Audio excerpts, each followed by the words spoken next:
Imagine a ball rolling into the lowest point of a valley, rocking back and forth. This simple motion hides a deep and powerful idea in physics, the harmonic oscillator. But what if I told you that this isn't just a special case? In fact, nearly every system in nature, when disturbed slightly, behaves like a harmonic oscillator. For instance, think about mass on a spring, a pendulum swinging back and forth, the rhythmic beating of your heart, or even the way atoms vibrate within a molecule. Today we will explore how this elegant motion naturally arises from the way energy behaves near a system's equilibrium point. Let's start from the very basics. Suppose we have an arbitrary potential energy function for some hypothetical system. For simplicity, I will consider motion in one direction, which I will call x. The potential energy is therefore a function of x, denoted here as a u of x. The blue line here represents my hypothetical potential energy function. What's really interesting about this is that simply from the shape of this function we can analyze, at least qualitatively, how the system behaves without any calculations. We know from Newtonian physics that the force acting on the system can be expressed as a negative derivative of u with respect to x. When the system is isolated, meaning there are no other external forces present, this is the only force acting on the system. Now let's take a look at how a system behaves with this specific form of potential energy. We will split the region of interest into 4 parts and consider each part separately. The question we want to answer is, what is the direction of the force here?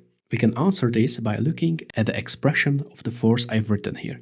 The first derivative of u with respect to x is actually the slope of the function at that point. That's the geometric meaning of the first derivative. So whenever the function increases, the slope is positive, such as in this region. And the slope is negative whenever the function decreases, such as in this region.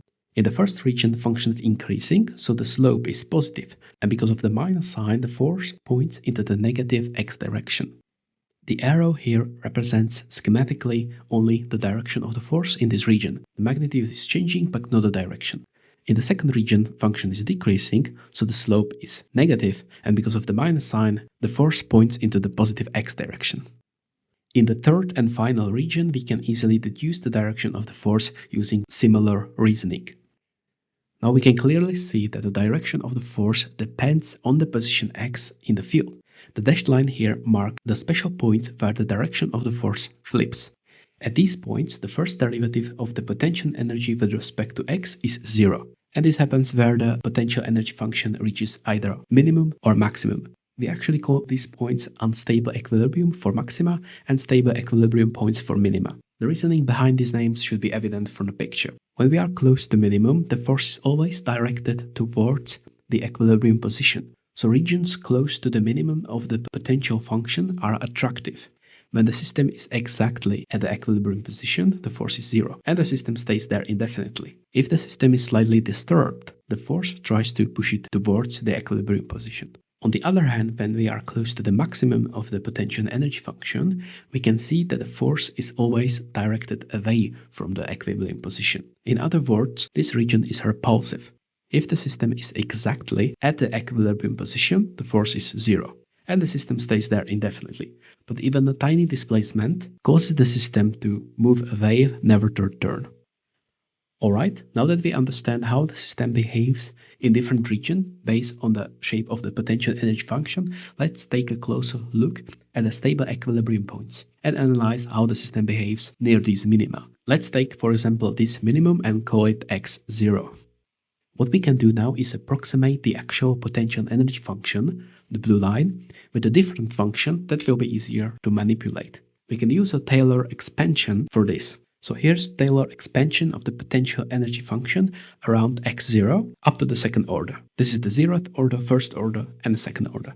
Since we are expanding around the minimum, the first derivative is 0 by definition. Therefore, we can drop the first order term and we are left with the 0th order term, which is just a constant, and the second order term, which is proportional to x squared. In other words, we can replace the actual potential energy function with a parabola in this form. We have to remember that this replacement is only valid near the equilibrium position. As can be seen in this picture, the red dashed line is our approximation, and it matches the actual blue line for small displacements from x0. However, for large displacement, the approximation breaks down because two functions do not match. The reason we stop at the second order is that it's actually sufficient for small displacements from x0, and because it leads directly to linear restoring forces. We can calculate the force in this case. Take the negative first derivative of u with respect to x, and we get this expression. The value of the second derivative at the minimum is always positive, and we get the force in the following form. The minus sign times the positive constant times the displacement. And this is exactly the linear restoring force responsible for harmonic motion. For example, consider a simple mass on a spring. For small displacements, the potential energy can be written in this form, and by taking negative first derivative, we obtain a linear restoring force.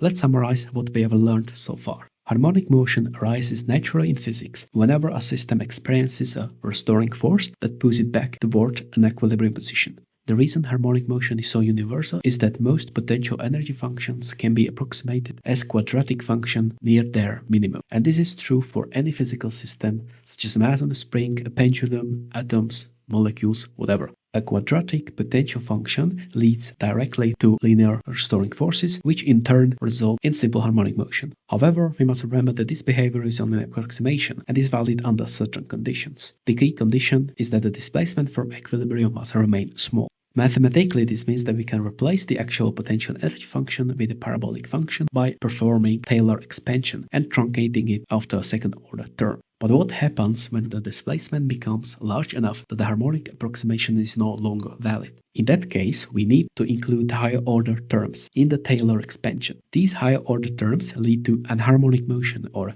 nonlinear behavior. We will not consider these systems here, as these are generally difficult to study, but they exhibit a rich variety of interesting physical phenomena. One notable consequence of anharmonic motion is a thermal expansion of materials. Thermal expansion is a tendency of matter to change its volume as temperature increases. And the reason behind this is that at a macroscopic scale, material consists of atoms and molecules bound together in complex way.